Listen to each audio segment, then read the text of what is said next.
시청자 여러분, 안녕하세요. 오늘 방송은 화려한 황궁의 생활보다는 민간의 홍등과 기녀 생활을 좋아하며 즐겼던 독재시대 황태후였던 호태후에 대한 스토리를 테마로 진행하려고 합니다. 세상에는 많은 인간들이 존재하기에 그들 중 지위고하를 막론하고 별의별 이상한 인간들과 일반적으로 이해하기 어려운 인간들도 많이 섞여 살아가고 있는 것이 우리 인간들의 세계이지요.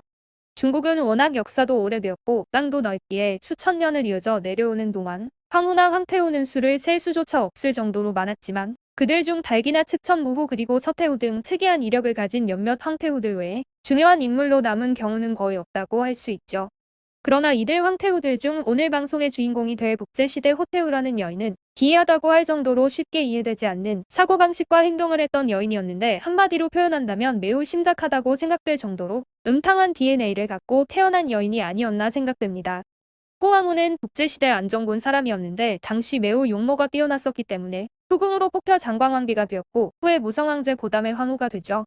하지만 후궁으로 입궁하기는 했지만 원래 궁이란 곳은 이쁘고 축축 빵빵하다는 여인들이 남아도는 곳인데다 뒷심 좋은 집안의 여식인데 외모까지 죽여주는 후궁들이 천지인 곳이니 황제의 눈에 들어 이쁨을 받으며 성운을 받기란 그야말로 하늘의 별 따기와 같이 어려운 곳인지라 호황후는 황제의 총애를 받지 못하고 지내는 팔자가 됩니다.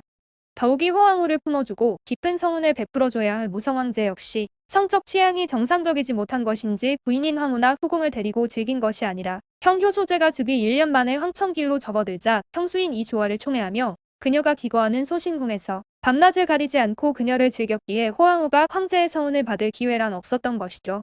중국에서 황제 자리에 앉게 되면 너나 할 것 없이 주색에 빠진 생활을 하였고 특히 수많은 후궁을 들여 여색을 탐닉하는 것이긴 했지만 무성왕제는 여타 황제들보다도 훨씬 호화스럽고 주색을 밝히며 방탕이 극에 달할 정도로 난잡한 생활을 한 황제였었죠. 이런 상황에서 호황후는 무성왕제에게 총애가 아닌 냉대를 받을 수밖에 없었기에 타고난 DNA가 무성왕제를 뺨칠 정도로 음탕했던 그녀는 솟구치는 욕정을 감당할 수 없어 남자의 품속이 그리웠지만 홀로 지낼 수밖에 없는 적막함을 이기지 못하고 결국 침소의 남자를 끌어들이게 되는데 처음 그녀의 사냥 대상은 잘생긴 넷이었고 그들 중 몇 명을 쉬지 않고 침소로 불러들여 적막함도 해결하고 재미도 보며 타고난 음탕함을 해소해가는 세월을 보내게 됩니다. 그러나 비록 잘생긴 내시들을 끌어들여 나름 욕망을 풀어 나가고는 있었지만 상대가 뿌리가 잘린 내시였기에 고자인 그들과의 행위로는 천하의 음탕함을 타고난 호황후가 만족할 수 없는 것은 당연한 것이었기에 당연히 좀 더 확실한 정욕 해결책을 찾았고 그때 그녀의 눈에 띈 사냥감은 궁에 자주 들락거리던 무성왕제의 신복 중의 신복인 대신 화사계였죠.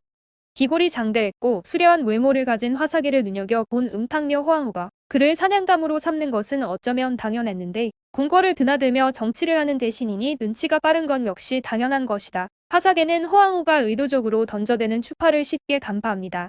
이쯤 되자 야가 빠진 정치인 화사계는 재빨리 행동에 들어가 궁중에서의 지위와 권력을 더욱 확고히 하기 위해 못 이기는 체하며 호황후와 가까이 지냈고 그렇게 시작된 두 인간은 곧바로 눈이 맞아 호황후의 침소에서 저녁 시간을 보내는 사이가 되었습니다.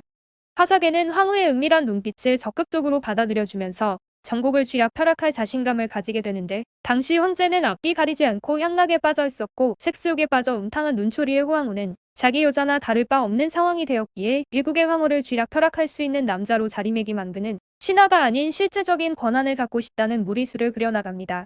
두 미친 인간들 중 하나는 몸 공양으로 호황후의 정욕을 채워주고 화사계에게 몸 공양을 받는 호황후는 그에게 지위와 권력의 안정감을 몰아주는 상호 윈윈하는 관계가 되어 한편으로는 육체의 정욕을 채워나갔고 다른 한편으로는 확고한 지위와 권력을 누리는 시간을 보내며 점점 단땡이가 부어선을 넘기 시작하죠.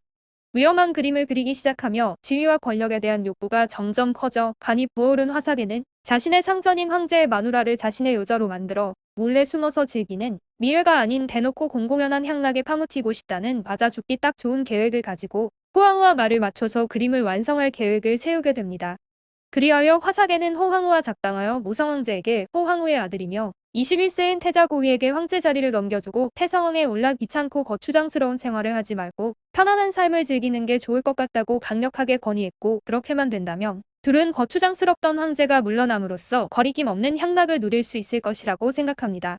충실한 신복 화사계가 거추장스러운 것이 많은 황제 자리를 태자에게 물려줘 버리고 상황에 올라 마음껏 호색을 즐기는 게 최고의 선택임을 강조하자 음주가무에 빠져 죽기 일보 직전 같은 생활을 하느라 세상 모든 것이 귀찮게만 느껴졌던 무성황제는 앞뒤 가리지 않고 황희를 태자에게 물려줘 버리고 주색 잡기로 허우적거리는 생활을 하다가 3년을 버티지 못하고 황천길로 들어서 버리죠.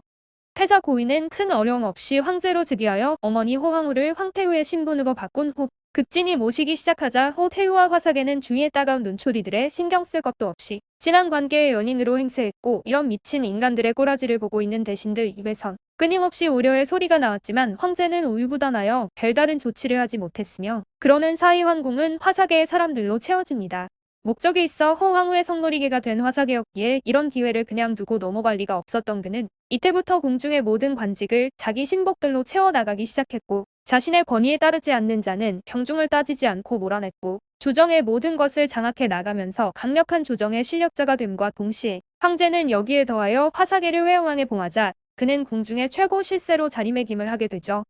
호태우를 등에 업고 있다는 카드만 가지면 모든 것을 막힘없이 할 수 있을 것으로 생각한 화사계였지만, 인간사가 어디 그렇게 만만하기만 하고 또 세상이 그리도 간단할 리는 없었기에 결국 처음부터 화사계를 못마땅하게 생각하던 황제의 동생인 낭양왕 고엄이 호태우의 매부인 풍자종 역시 화사계를 싫어함을 알고 그와 함께 계획하여 신복을 시켜 조회에 참석하기 위해 들어오는 화사계를 황천길로 보내버립니다. 그러자 워낙 음탕함과 지나친 정욕의 DNA를 가진 호태우는 섹스 놀이개 화사계가 없어지자 몸을 베베 꼬다가 예불을 올린다는 명목으로 사원을 드나들기 시작하였는데, 호태우가 사원을 드나드는 이유는 예불을 위한 것이 아니라 자신의 색욕, 즉 섹스의 만족을 위함이었죠. 호태우는 사원의 주지인 담원화상과 눈이 맞아 사원 내의 깊숙한 선방에서 비밀리에 색욕을 채우기 위해 섹스를 즐겼지만, 넘쳐흐르는 정욕과 섹스에 대한 욕망을 주체하지 못한 호태우는 결국 불경을 강요하게 시킨다는 이유로 담원을 무성황제가 죽기 전에 자주 거주했던 내전으로 불러들여 밤낮으로 옷 입고 있을 시간이 없을 정도로 담원의 품속에 파고들어 색욕을 채웠다고 하네요. 결국 호태우와 담원과의 일을 모르는 이가 없었고, 담원이 있는 사원의 화상들은 뒤에서 담원을 태상왕이라 부를 정도였지만 황제만 모르고 있었는데, 한동안 어머니께 문안드리지 못했다고 생각한 고인은 호태우의 궁으로 문안 인사를 드리려고 입궁할 때 육모가 뛰어난 여승 2명을 발견하고는 궁을 나서며 그 2명의 여승을 입궁하여 침소에 들게 하라고 명합니다. 황궁으로 돌아온 황제 고이가 누구인가? 호색한이었던 아버지와 음탕함의 끝이 어딘지도 모를 어머니 호태우, 두 사람의 피를 받은 사람이 아닌가? 그 역시 호색한 이상도 그 이하도 아닌 인간이었기에 자신의 침궁으로 불려온 두 여승과 섹스를 즐기려고 했지만 그들은 죽기 살기로 반항을 하였고, 고인은 대노하여 강제로 그들의 옷을 벗겨버렸는데 이게 웬일인가? 그들의 아랫도리에는 있어서는 안 될 물건이 붙어있는 것이 아닌가? 옷이 벗겨져 부둥켜 안고 발발 떨고 있는 두 화상의 아랫도리에 붙어있는 물건들을 보 황제 고인은 그들이 여승이 아닌 여장을 한 남자들이었음을 알게 되었고, 알아본 결과 이들은 원래 호태우의 섹스 상대 역할을 해주던 담원 화상 사원의 어린 중들이었는데, 예쁘장한 그들을 호태우가 마음에 들어 사람들 눈을 속여 궁으로 불러들이기 위해 여장을 시킨 것을 알게 됩니다. 결국 이 사건으로 인하여 어머니인 호태우의 음탕하고 색욕에 미친 행위들이 온 세상에 드러나게 되었으며, 황제 고인은 분노가 차오르자 다음 달 그 2명의 화상에 대한 내력을 조사하는 과정에서 결국 담원의 행위에 대해서도 알게 됩니다. 모든 상황을 알게 된 고인은 두 화상과 담원 모두를 참수시켜버린 다음 어머니 호태우는 북궁에 유배시키면서 누구도 그녀와 만나서는 안 된다는 명을 내렸고, 이어진 조사 과정에서 원산왕과 지방 관료들이 호태우와 섹스를 즐긴 적이 있다는 것을 확인하고 잔인하게 주살하죠. 아들인 황제에 의해 북궁에 유폐당하여 갇힌 생활하던 호태우는 얼마 후 북주에 의해 제나라가 멸망당하자 이게 웬 떡인가, 그녀는 자유의 몸이 될 수 있었고, 당시 그녀의 나이는 태우였지만 40이 채 안 된 나이로 황씨 여인의 기품은 여전했다고 해요.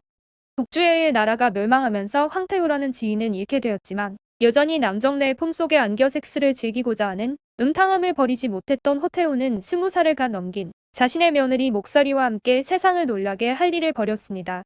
이 황씨 출신의 두 여인들은 북주의 수도 장안에서 기방을 차려 기년 노릇을 하였고, 그 소문을 들은 수많은 남정네들이 몰려들어 기방은 문전성시를 이루며 영업은대 성왕을 이루게 되는데, 이때 호태우는 며느리 목황후에게 며느라, 황실의 황후 노릇보다는 지금처럼 기녀 노릇을 하는 것이 훨씬 재미있고 황실 생활보다 좋지 않니? 라는 기막힌 소리를 했다고 하네요. 오늘 방송은 여기까지이며 구독과 좋아요를 꼭 눌러주실 것을 부탁드립니다. 시청해주셔서 감사합니다.